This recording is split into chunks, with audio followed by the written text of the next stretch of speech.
Hello, beautiful people. Welcome back to the channel. If you're new here, hi, I'm Cindy. Welcome to the channel.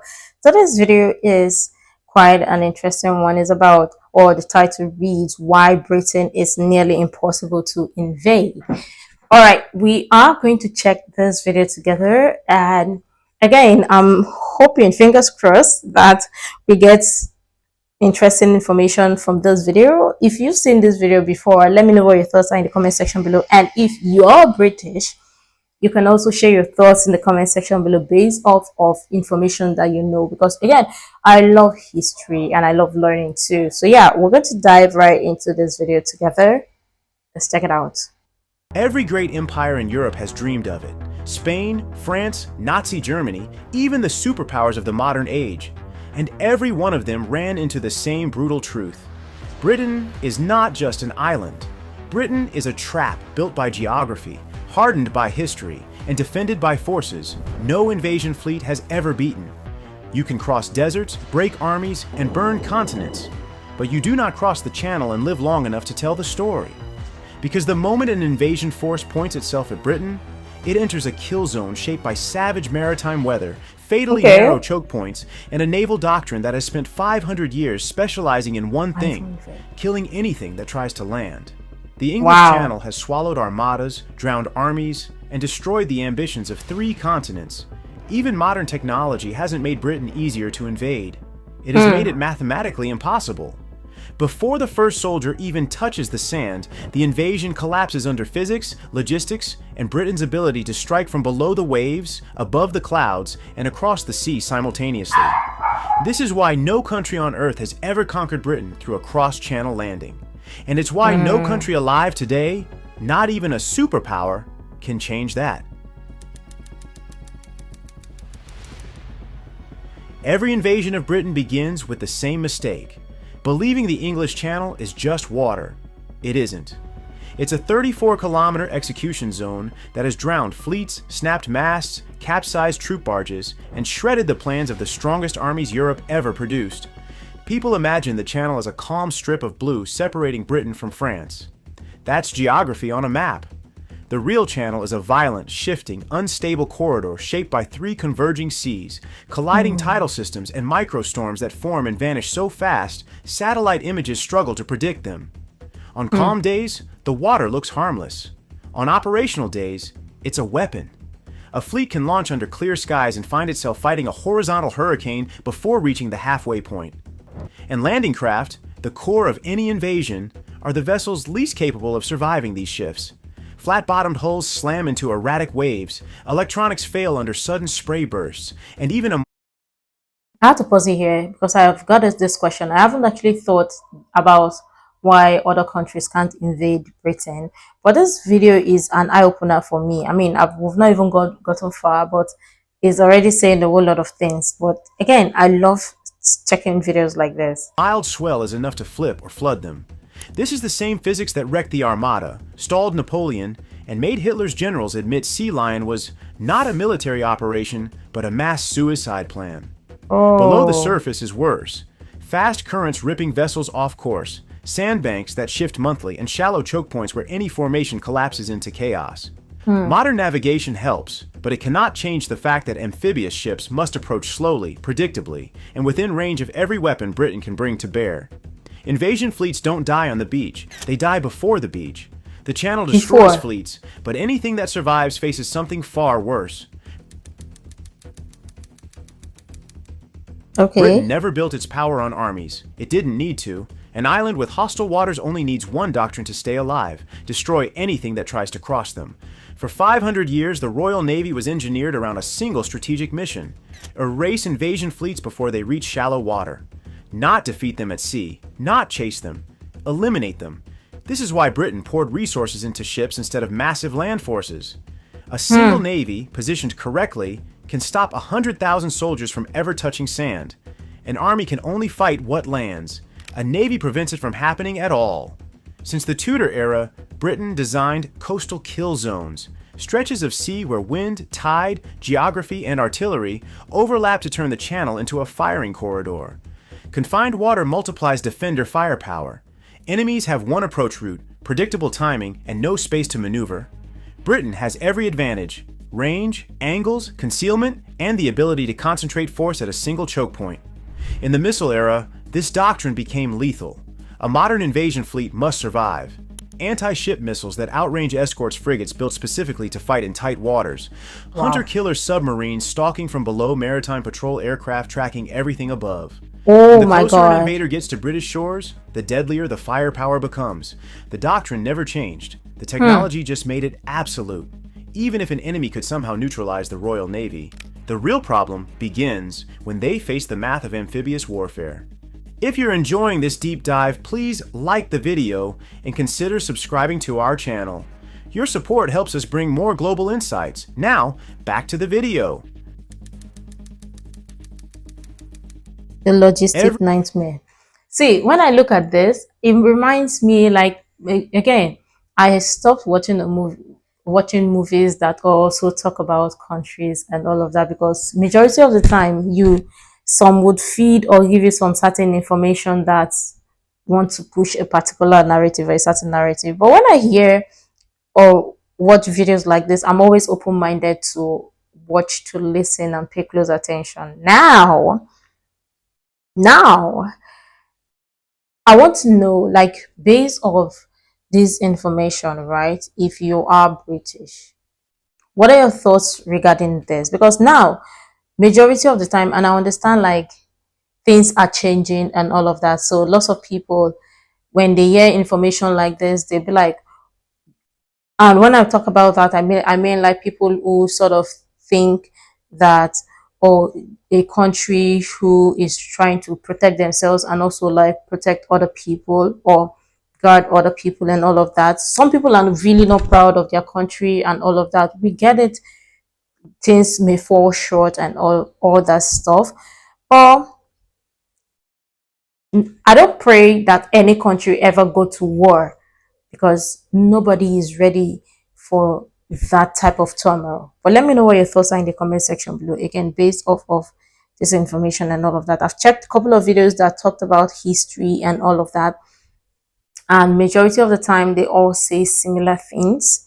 And you understand, or you know where the truth falls or truth lies as well. Every invasion plan collapses the moment you run the numbers. An army isn't defeated by bravery or strategy, it's defeated by logistics, and amphibious logistics are the most unforgiving on Earth. A single landing division needs over 400,000 pounds of supplies every day just to stay alive. Every day? That means fuel, ammunition, food, spare parts, medical gear, all of it shipped across the most monitored waterway in the world. To maintain even a modest foothold, an invader must run a non-stop convoy of slow transports and vulnerable landing craft. And these aren't warships. They're steel boxes that move at walking speed. Modern warfare turns them into target practice. Missile batteries can obliterate them from over the horizon. Drones track every movement. Precision radar maps every vessel. Artillery can range predictable approach lanes with mathematical accuracy. And the closer these ships crawl toward the coast, the worse it gets. Shallow water forces transports into narrow, slow-moving channels where they cannot maneuver or hide. This is where landing craft die, trapped, exposed, and unable to disperse. One missile strike doesn't sink a ship, it blocks the route behind it, turning the rest of the convoy into a stationary, burning traffic jam. Wow. No army can fight its way off a beach when its supplies are sinking offshore. But even if a miracle allowed an enemy to land, geography crushes them again. Geography. On a map, the coastline looks long and inviting. In reality, over 90% of it is unusable for a large-scale amphibious assault. The few beaches capable of handling troops, armor, and supply vehicles are clustered into predictable bottlenecks: Kent, Sussex, parts of East Anglia, and a handful along the southwest. Every one of these zones has been studied, fortified, and wargamed for centuries. There are no surprises left for an invader to exploit. And those usable beaches come with their own traps. Much of southern England is lined with cliffs that turn landing zones into kill boxes. Troops hitting the sand must fight uphill against defenders who can fire from elevated positions, drop artillery onto fixed routes, and watch every movement from miles away. Watch every, yes. The invasion force becomes a slow-moving silhouette against a white chalk backdrop, visible long before it can organize. And where cliffs don't dominate, marshland does. Large stretches of the British coast transform into soft mud during tidal shifts. Tanks sink, trucks stall, even infantry struggles to move at speed. The enemy doesn't advance as it crawls. And every minute spent fighting the terrain is a minute the defenders use to bring artillery, air power, and mechanized units to the landing site. Also, Britain's tidal range is enormous, among the highest in Europe.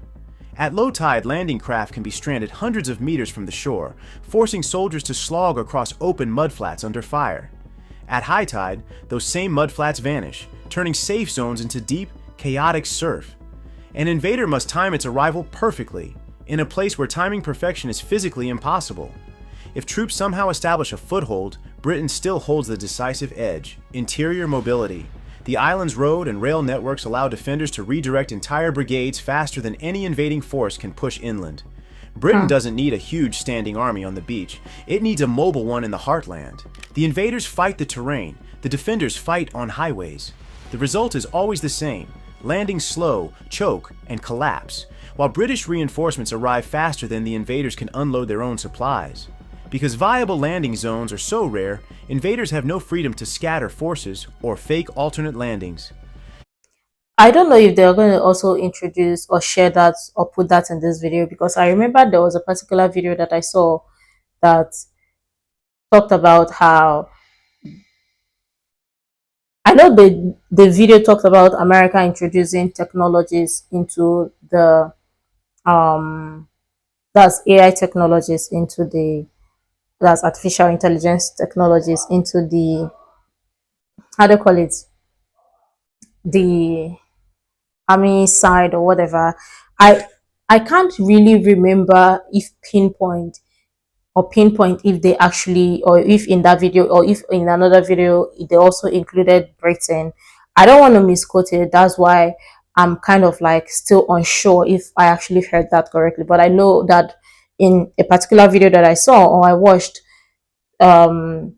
US, they're also introducing that. So now I'm going to throw it back at you. Do you think that Britain is also going to introduce artificial intelligence technologies into the army, their warfare, or whatever, or all of that? Because again, some people say it's going to be faster and easier as opposed to sending actual human beings to do that or to fight that, because again, lots of things can happen, right? So let me know what you think, because different information majority of the time, sometimes we consume a lot of this information and sometimes there may just be a mix and match. But let me know what you think.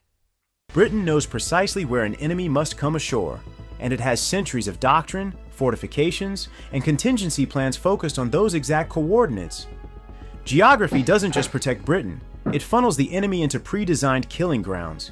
Even geography would be survivable if modern defense systems didn't make landing suicidal. Now what? Modern defenses. Britain can mine its coastal approaches in hours. Modern sea mines don't float in neat rows like in old war films. They hide deep, track acoustic signatures, and detonate from the optimal points of the hull. Any landing craft approaching Britain must crawl into range of anti-ship missiles with pinpoint accuracy, mobile launchers that relocate after firing, radar systems designed specifically for cluttered coastal waters. One missile strike doesn't have to destroy the ship. It only has to disable it, because a disabled vessel becomes an obstacle that breaks the entire landing sequence. Transport ships move slowly. Fighter jets do not. Once an invasion fleet is detected, RAF squadrons from bases across southern England can be airborne within minutes, guided by a radar network that blankets the channel. The age of surprise landings is over. Even before an invasion fleet reaches the channel, Britain's drones, satellites, and maritime patrol aircraft would track every heading, every speed change, every formation shift. Transport ships cannot scatter or hide. Their size, noise, and predictable speed make them the easiest battlefield signatures to identify.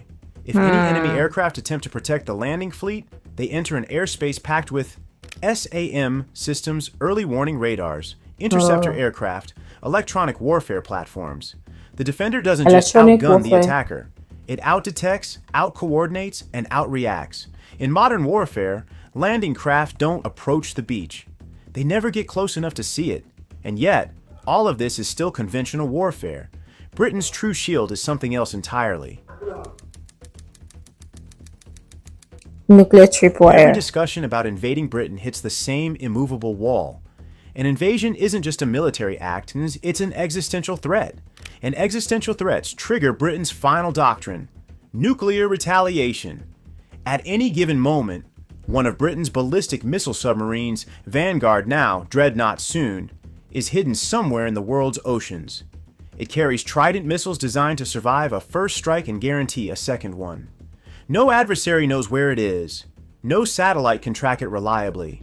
No fleet can hunt it without exposing itself. This is the continuous at-sea deterrent, a system built on one principle. If Britain is threatened with destruction, someone pays with cities. A conventional attack on a military base is Who would one want to thing. even try? An amphibious landing on British soil is entirely different. It signals the intent to conquer, decapitate, or collapse the state. In nuclear doctrine, that is the definition of an existential threat. Britain's policy is simple. If the state's survival is in question, nuclear weapons are authorized. No warnings, no negotiations, no last chances. A landing fleet isn't just an enemy force. It is a declaration that the attacker is ready to destroy the United Kingdom as a functioning country. That line is not somewhere Britain might retaliate. That is the line where Britain will retaliate. Nuclear deterrence doesn't rely on the attacker believing Britain is stronger. It relies on the attacker believing Britain will pull the trigger. And every British Prime Minister has reinforced the same reality. The nuclear arsenal exists to stop invasion, not to win wars. A superpower could roll the dice against Britain's Navy or Air Force or coastline. But Let me also say this, because again, do you think, or do you really think a nation will sit down and watch the nation or the country being attacked without them also trying to defend themselves? Hell no. It's just like even you as a human being, right? You won't just sit back if someone who uninvited guests invaded your house and you just sit down to let the guests come in and do whatever they want to do. Hell no. You're also going to defend yourself or defend to save yourself and all of that. I'm using that analogy because again, it's different for different people, but the country who's also got citizens to cater and to protect will not just sit and fold its arms while the country is being attacked and all of that. And again, watching all of this or hearing all of this, based on the fact that I have watched a whole lot of historical videos, based on the history that we've heard from Britain, I don't think any other country will want to move mad to want to go and try Britain. Like, come on. Even though lots of people say, oh, Britain doesn't have its power like it used to hold before and all of that, we get it. Because again, look at the country. It's old, old, old. And when I say old, old, old, you realize like how old it is. So again, the focus will be somewhere else, but again, still trying to protect the country and all of that. I don't think any country will want to move mad to say they want to go try a country as powerful as Britain, right? It may not be powerful per se with the way people think it is or used to be before, but again, it's the fact that it can still stand and still hold its ground. Brilliant. Let me know what you think. gambling against a guaranteed second strike capability is suicidal. One miscalculation means losing not a fleet, but entire cities. Even if an enemy launched a surprise attack, knocked out air bases, and destroyed command centers, the submarines survive. That is their design. Silent, mobile, undetectable. Silent, yes. A second strike capable submarine is the ultimate insurance policy. You can bomb Britain's ports, you can cripple its infrastructure, but you cannot stop the missile submarine already sitting in the Atlantic with its firing doors closed. Already sitting. An invasion force pointing itself at Britain isn't just challenging a military, it's challenging a nuclear state that keeps one finger permanently on the last switch. Exactly. But nuclear deterrence isn't Britain's only modern shield. There's another layer, buried underwater. Ooh. Secret defense? Undersea Britain's sensor? most powerful defenses aren't the ones anyone can see. They're the systems no invader plans for, because most of them aren't publicly acknowledged at all. If the Royal Navy is the sword, Britain's underwater surveillance architecture is the tripwire, a network of sensors, hydrophones, and detection arrays that make it almost impossible for a hostile fleet or submarine to approach undetected. The public knows very little about Britain's underwater listening systems, but what is known is enough. Acoustic arrays in the North Atlantic and Channel detect even the quietest submarine movements. These sensors track propeller signatures, hull harmonics, pressure disturbances, flow noise. Every modern submarine has a unique acoustic fingerprint. Britain collects those fingerprints. If an enemy vessel tries to sneak toward British waters, it doesn't slip through gaps. It enters a mapped acoustic cage. 3 maritime bottlenecks define Britain's security perimeter. the Strait of Dover. The English Channel approaches the Guyot Gap, Greenland, Iceland, UK. These are not passive Finland, waterways, they are Iceland. monitored, layered kill funnels. The Guyot Gap in particular is the reason no foreign submarine reaches the Atlantic without NATO knowing. Britain's patrol aircraft, underwater sensors, and hunter-killer submarines treat the region as a gate. Anyone who crosses it is detected, classified, and tagged. A stealthy approach is fantasy. Britain's detection begins long before an enemy fleet reaches the channel. Also, Imagine. there are submarine detection systems that Britain does not publicly discuss, but their existence is obvious from how the Royal Navy behaves. These include buried arrays on seabeds, passive sonar farms near key ports, magnetic anomaly fields, fusion systems combining sonar plus satellite plus signals intel. This is a country that built nuclear submarines capable of tracking enemy boats quietly for weeks. It is not operating blind around its own coastline. Oh. Everything ties into one reality. Any invasion force is identified hours, if not days, before it reaches British waters. Satellites track fleets leaving port. Signals intelligence monitors communications. Undersea sensors detect hull movement. Patrol aircraft confirm signatures. Submarines intercept from below. An invading fleet never arrives unexpectedly. It arrives pre-registered, pre-measured, and pre-targeted. Britain does not wait for enemies to knock on the door. It hears them long before they step onto the porch. Add all this together, and history becomes unavoidable. Historical reality. History doesn't repeat. It exposes patterns, and every Yes. empire that tried to cross the channel ran into the same set of forces that still exist today. People say storms destroyed the Armada. Not quite. The real problem was that the channel's weather amplified every Spanish weakness. Rigid formations, slow-turning radiuses, and ships designed for open ocean battles, not knife-fight waters. The Armada wasn't defeated by wind. It was defeated by a battlefield that punished its design. Napoleon didn't cancel the invasion because he feared the Royal Navy's guns. He canceled it because the math made the operation suicidal. His flat-bottom barges could barely cross a calm river, let alone one of the world's most volatile straits. He needed naval supremacy for weeks. He couldn't guarantee it for hours. The invasion died the moment he realized the channel couldn't be bullied.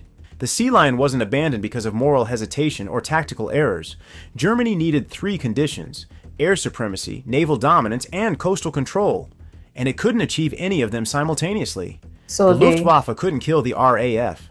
The Kriegsmarine couldn't face the Royal Navy. The Channel defenses couldn't be suppressed. Germany controlled a continent, but the Channel exposed its limits. The invasion never reached the beach because the barriers weren't just military, they were physical, environmental, and logistical. And in the modern era, these obstacles haven't weakened. They've multiplied. An enemy can't simply cross the Channel. It must win every domain at once, destroy the Royal Navy, neutralize the RAF, beat nuclear deterrent thresholds, achieve air supremacy, dominate the channel, defeat coastal defenses, land forces, supply forces, expand the beachhead, push inland faster than British reinforcements. This sequence has never been achieved, not once, not by the most powerful empires on Earth, not by modern superpowers with satellites, drones, and precision weapons. And today, the requirements aren't merely difficult, they are mutually exclusive. Britain isn't protected by luck. It's protected by physics, geography, and a defense architecture designed to break invasions before they begin. No fleet survives the channel. No landing force defeats the Navy. No army outruns Britain's reinforcement speed. And no adversary crosses the nuclear line and walks away. This isn't difficult. This is unworkable. So how do you invade a country where every path to the beach is a trap? And every step after that is worse. And if history, technology, and raw logistics all point to the same answer, is Britain the closest thing modern warfare has to an unconquerable state? If you found this analysis valuable, please consider subscribing to our channel for more deep dives into geopolitics. We would love to hear your thoughts.